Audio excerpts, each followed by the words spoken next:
এই যুদ্ধের পরিবেশের মধ্যে ভারতের আশেপাশে কি চলছে? বাংলাদেশের রাষ্ট্রদূত যেখানে ভারতের সেনাবাহিনীর বড় বড় কর্মকর্তাদের সঙ্গে দেখা করছেন, সেখানে আবার বাংলাদেশের সেনাবাহিনীর শীর্ষ কর্মকর্তারাও ভারতে এসেছেন। আর এই সব কিছুর মাঝখানে নেপালেও নতুন প্রধানমন্ত্রী এখন ভারতকে নিয়ে কি বলেছেন? জিওপলিটিক্সের অনেক কিছুই চলছে। সব সময়ের মতোই জানতে পারবেন অনেক কিছু। আসুন এই খবরগুলো বিস্তারিতভাবে জানা যাক। ভারতের এক প্রতিবেশীর কথা বললে সে তো খুব খারাপভাবে ফেসে গেছে, এবং সেটি হলো পাকিস্তান। পাকিস্তান এই মুহূর্তে বুঝতে পারছে না ইরানের পাশে দাঁড়াবে নাকি সৌদি আরবের পাশে দাঁড়াবে। এখন তারা একটি নতুন কৌশল করেছে এবং তারা বলেছে যে ভাই, আমাদের তো ইমার্জেন্সি ফান্ডই নেই, আমাদের টাকা দাও, তারপর আমরা এই যুদ্ধ সম্পর্কে ভাবব। আপাতত বলা হচ্ছে যে সৌদি আরব তাদের বলছে তোমরা আমাদের জন্য লড়াই করো, কিন্তু পাকিস্তানের বক্তব্য হলো আমাদের তো তেল পর্যন্ত নেই এবং আমরা নিজের দেশে অনেক ধরনের নিষেধাজ্ঞা লাগিয়ে রেখেছি। এমন পরিস্থিতিতে আমরা কিভাবে এগোবো? আমাদের অর্থনীতি এই মুহূর্তে ঠিকমতো চলছে না।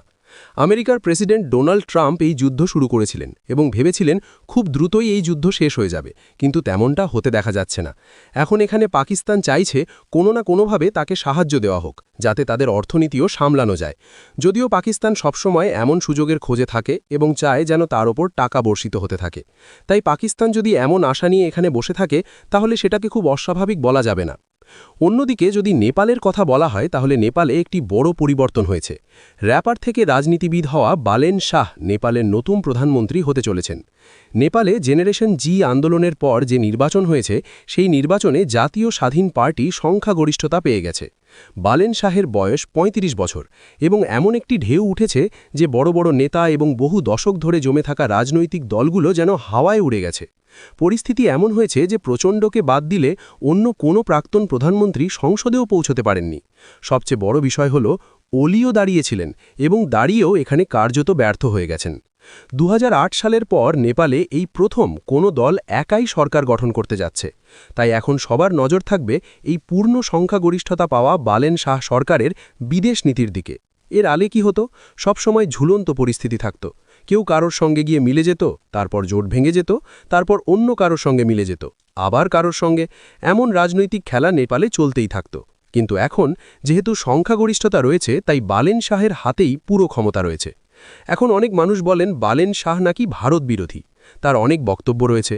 তিনি ভারতের একটি সিনেমা নিষিদ্ধ করার কথাও বলেছিলেন। তাহলে কি ভারতের সঙ্গে তার সম্পর্ক ভালো থাকবে? তবে বালেন শাহ সম্পর্কে আমি আপনাকে একটি বিষয় বলে দিই। বালেন শাহ তার পড়াশোনা ভারত থেকেই করেছেন। নেপাল এবং ভারতের মধ্যে যে ধরনের সম্পর্ক রয়েছে তা কারো কাছেই অজানা নয়। নেপালের অনেক মানুষ আছে যারা ভারতে পড়াশুনো করে, ভারতে কাজ করে, সাংস্কৃতিক সম্পর্কও রয়েছে। তাই বালেন শাহের শিক্ষাও এখানেই হয়েছে। আফগানিস্তানের দিকেও যদি আপনি দেখেন, তাহলে এমন অনেক মানুষ আছেন যারা এখন তালিবান শাসনের মধ্যে রয়েছেন, কিন্তু তারা ভারতে পড়াশুনো করে গেছেন। ঠিক সেরকমই এই ঘটনাও বালেন শাহ তেমনই।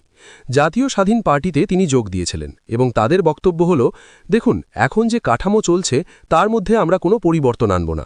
বিদেশ নীতিতে গুট নিরপেক্ষতা থাকবে, সাংবিধানিক নীতিগুলো থাকবে এবং কেউ যেন আশা না করে যে আমরা কোনো বড় পরিবর্তন আনতে যাচ্ছি। তিনি নেপালের সংবিধান সম্পর্কেও বলেছেন যে গুট নিরপেক্ষতা, আঞ্চলিক অখণ্ডতা, জাতীয় সার্বভৌমত্ব এই সব কিছু বজায় থাকবে। কিন্তু বালেন শাহ একটি বিষয় প্রমাণ করেছেন এবং বলেছেন, দেখুন, আমরা অর্থনৈতিক দিকের ওপর গুরুত্ব দেব এবং ডেভেলপমেন্ট ডিপ্লোমেসির ওপর মনোযোগ দেব। বালেন শাহ যখন নেপালে মেয়র হয়েছিলেন, তখন তিনি অনেক বড় পরিবর্তন এনেছিলেন। এমনিই মানুষ তার পিছনে নেই। মেয়র হওয়ার পর তিনি তার এলাকায় যে ধরনের উন্নয়ন করেছেন, যে ধরনের পরিবর্তন এনেছেন, সেই পরিবর্তনের কারণেই জেনারেশন জি তার পিছনে দাঁড়িয়েছে এবং বলেছে যে হ্যাঁ, তাকেই হওয়া উচিত। এখন ভারতের সঙ্গে সম্পর্কের কথা যদি আসে, তাহলে তার দল এবং তার বক্তব্য হল, আমরা চাইব দুই দেশের সম্পর্ক ভালো থাকুক। শত শত বছরের পুরনো সাংস্কৃতিক, সামাজিক এবং অর্থনৈতিক সম্পর্ক রয়েছে। ভৌগোলিক অবস্থানের কারণেও আমরা একে অপরের সঙ্গে যুক্ত। আর চীনের প্রসঙ্গে তাদের উত্তর হল, আমরা ওয়ান চায়না পলিসিকে সমর্থন করি, অর্থাৎ তাইওয়ান তোমারই, চিন্তা করো না। কিন্তু বিআরআই নিয়ে এখনও আমরা কোনো সিদ্ধান্ত নিইনি। ভবিষ্যতের প্রয়োজন অনুযায়ী পার্টি সিদ্ধান্ত নেবে। এখানে আপনাকে বলে রাখি যে নেপালে বিআরআইকে মোকাবিলা করার জন্য, চীনকে মোকাবিলা করার জন্য আমেরিকা মিলেনিয়াম প্রজেক্ট চালু করে রেখেছিল এবং চীন এই প্রজেক্ট সরানোর জন্য সর্বশক্তি দিয়ে চেষ্টা করছিল। এখানে দুই দেশের সংঘর্ষও রয়েছে, যদিও ভারতেরও নিজস্ব প্রভাব রয়েছে। তাই সামনে নেপালে কি হয় সেটাই দেখার বিষয়। আপাতত বালেন শাহ কেবলমাত্র ক্ষমতায় বসতে যাচ্ছেন। এখন যেমন এক প্রতিবেশীর কথা হলো, তেমনি বাংলাদেশের ভেতরেও এক ধরনের নড়াচড়া শুরু হয়েছে।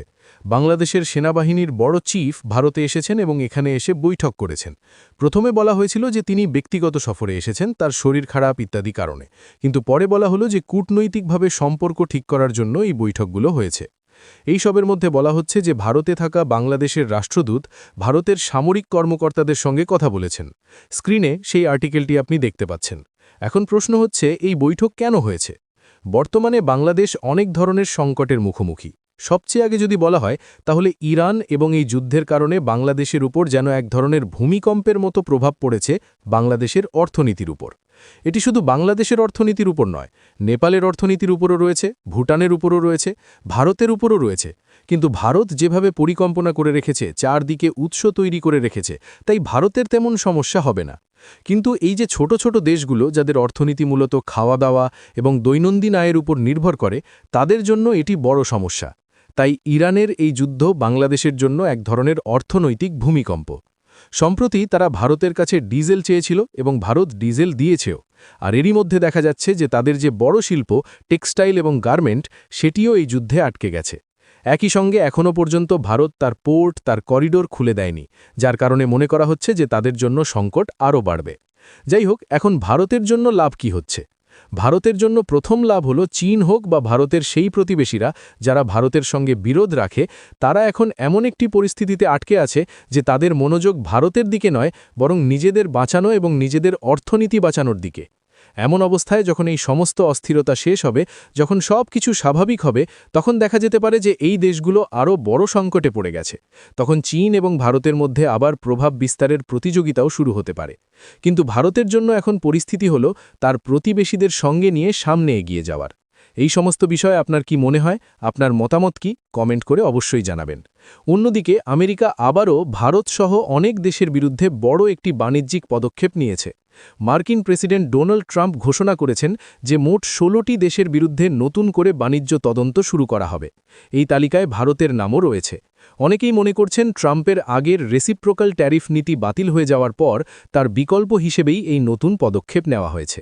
এই তদন্তের ঘোষণা দিয়েছেন মার্কিন ট্রেড রিপ্রেজেন্টেটিভ জেমিসন গ্রিয়ার। তিনি জানিয়েছেন 1974 সালের ট্রেড অ্যাক্টের সেকশন 301 অনুযায়ী এই তদন্ত করা হবে। এই আইনের মাধ্যমে আমেরিকা এমন ক্ষমতা পায় যে যদি কোনো দেশের বাণিজ্য নীতি তাদের স্বার্থের বিরুদ্ধে যায় বলে মনে হয়, তাহলে সেই দেশের বিরুদ্ধে বিভিন্ন ধরনের ব্যবস্থা নেওয়া যেতে পারে। এই তদন্ত শুধু ভারতের বিরুদ্ধে নয়, মোট 16টি দেশের নাম এই তালিকায় রয়েছে। এর মধ্যে রয়েছে India, China, Mexico, European union, Japan, Taiwan, Vietnam, south Korea, Singapore, Switzerland, Norway, Indonesia, Malaysia, Cambodia, Bangladesh এবং থাইল্যান্ড। মার্কিন কর্তৃপক্ষ ইঙ্গিত দিয়েছেন যে ভবিষ্যতে আরও কিছু দেশকেও এই তদন্তের আওতায় আনা যেতে পারে। জানানো হয়েছে যে প্রথমে বিভিন্ন পক্ষের কাছ থেকে লিখিত মতামত নেওয়া হবে, তারপর এই বিষয় নিয়ে আনুষ্ঠানিক শুনানি করা হবে। তদন্তে যেসব দেশ রয়েছে তাদের সঙ্গেও আলোচনা করা হবে। সব তথ্য এবং আলোচনা বিশ্লেষণ করে শেষে একটি রিপোর্ট তৈরি করা হবে। সেই রিপোর্টের ভিত্তিতে মার্কিন পরবর্তী পদক্ষেপ নেওয়ার সিদ্ধান্ত নিতে পারে। এই পদক্ষেপের মধ্যে নতুন শুল্ক বসানো, কিছু সেবার ওপর অতিরিক্ত চার্জ আরোপ করা বা অন্য ধরনের বাণিজ্যিক নিষেধাজ্ঞা দেওয়ার মতো সিদ্ধান্ত থাকতে পারে, এমনটাই জানিয়েছেন জেমিসন গ্রিয়ার। এই ঘটনা এমন সময় সামনে এসেছে যখন কিছুদিন আগেই ভারত এবং আমেরিকার মধ্যে একটি নতুন বাণিজ্য চুক্তির ঘোষণা হয়েছিল। ফেব্রুয়ারি মাসে হওয়া সেই চুক্তি অনুযায়ী ভারতের পণ্যের ওপর আমেরিকায় প্রায় 18% ট্যারিফ ধার্য করা হয়। আগে এই হার প্রায় 50%-এর কাছাকাছি ছিল, তাই নতুন চুক্তিকে অনেকেই ইতিবাচক বলেই দেখছিলেন। কিন্তু সেই ঘোষণার কিছুদিনের মধ্যেই বড় আইনি মোড় আসে। Supreme court of the United States রায় দেয় যে প্রেসিডেন্ট আন্তর্জাতিক জরুরি অর্থনৈতিক ক্ষমতা আইনের আওতায় এ ধরনের ট্যারিফ আরোপ করতে পারেন না। আদালত 6-3 ভোটে এই সিদ্ধান্ত দেয়। এই রায় ঘোষণার কয়েক ঘণ্টার মধ্যেই ট্রাম্প নতুন ঘোষণা দেন।